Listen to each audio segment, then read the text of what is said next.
E aí galera, para quem não me conhece, meu nome é Lucas Casuriaga e eu estou aqui hoje para falar um pouquinho sobre lugar de fala.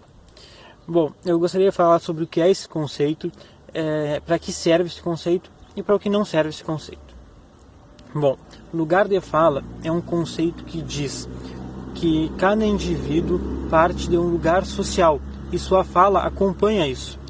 Cada um de nós tem condicionamentos sociais a determinadas opiniões pré-definidas a partir do local do qual viemos socialmente.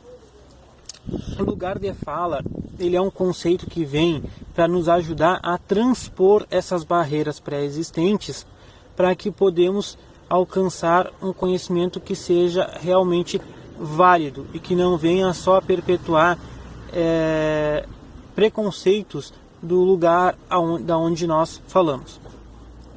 Muitas vezes esse termo ele é utilizado para dizer que determinadas pessoas que pertencem a determinados grupos não oprimidos não podem falar sobre determinados assuntos e que essa seria uma fala exclusiva das pessoas oprimidas, o que está errado.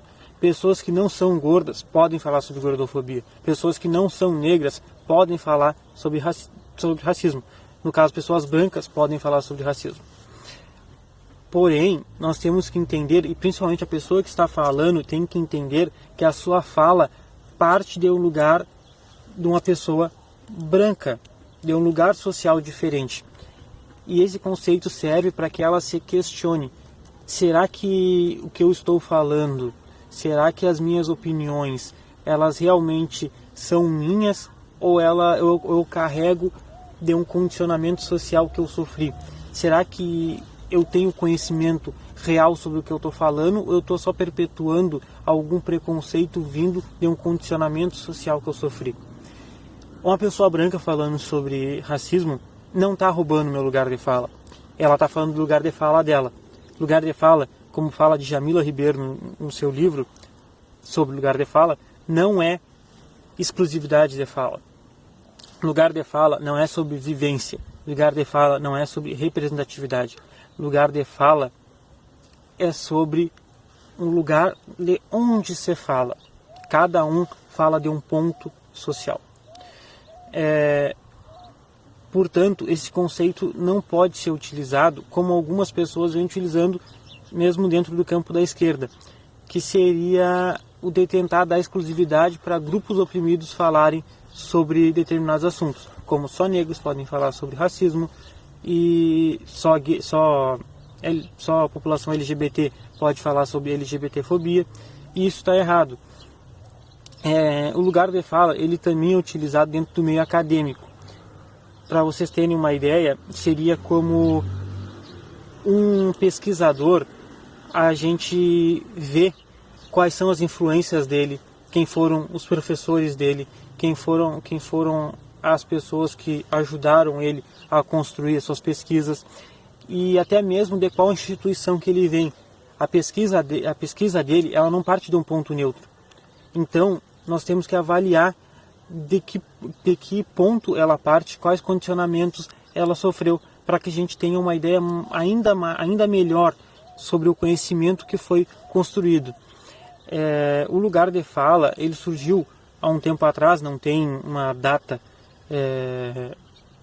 certa de quando ele passou a existir, mas foi um conceito que surgiu para dizer que não existe esse ponto neutro. O que seria esse ponto neutro? Seria o ponto de onde partia o homem branco europeu. O homem branco europeu era visto como um sujeito universal que podia falar sobre tudo. E o outro, que seriam os outros grupos sociais, eram vistos como sujeitos que não tinham voz. Ao longo do tempo, como sujeitos que só poderiam falar sobre determinados pontos que eram os pontos no quais eles eram oprimidos. E isso ainda vem existindo na esquerda. Muitas vezes nós vemos falas como eu não vou falar sobre isso porque eu vou estar roubando teu lugar de fala.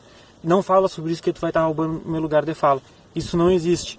Muitas vezes nós também, e aí eu deixo como questionamento no vídeo, para quem é de esquerda, muitas vezes nos espaços que nós frequentamos, nós vemos algumas pessoas falando determinadas coisas como essa. Uma mulher branca, ela é vista e é chamada de mulher. Uma mulher negra, ela é vista e chamada de mulher negra. Um homem branco, ele é visto e chamado como homem. E um homem negro, ele é visto e chamado como homem negro. Por que isso acontece? A gente ainda carrega isso vai para todas as outras áreas, né? A gente ainda carrega essa ideia de um sujeito universal, de uma raça universal, que seria o ponto neutro, o padrão. E nós temos que sair disso. Mas o lugar de fala, ele não serve para a gente dar exclusividade de fala para os grupos oprimidos. Serve para que a gente possa entender, e principalmente a pessoa que está falando, entender de qual ponto ela fala. Então não se preocupe se é pessoa... No caso, quem sugeriu esse tema foi uma pessoa branca, e ela me perguntou, ela pediu para me falar sobre até que ponto ela poderia falar sem estar roubando lugar de fala, meu lugar de fala, por exemplo. Essa pessoa pode falar sobre o que ela quiser, o tempo que ela quiser, o quanto ela quiser. Ela não vai estar roubando meu lugar de fala. Essa preocupação que ela tem é sobre representatividade, é sobre vivência. Ela pode, quem sabe, em algum momento estar ultrapassando isso, mas o lugar de fala serve para ela se questionar sobre o conhecimento que ela está tentando expor, se não foi condicionado pelas condições sociais em que ela viveu, pelo lugar social de onde ela vem, pelo lugar social de onde ela fala. E não para dizer até que ponto ela pode ou não falar. Bom, é mais ou menos isso que eu tinha para falar para vocês. Espero que tenha contribuído. Espero que vocês gostem do conteúdo e que possam compartilhar para que podemos chegar a mais pessoas. Se alguém tiver alguma sugestão, pode me chamar, pode deixar nos comentários. Espero poder interagir com vocês sobre isso. Então, muito obrigado. Até mais. Tchau, tchau.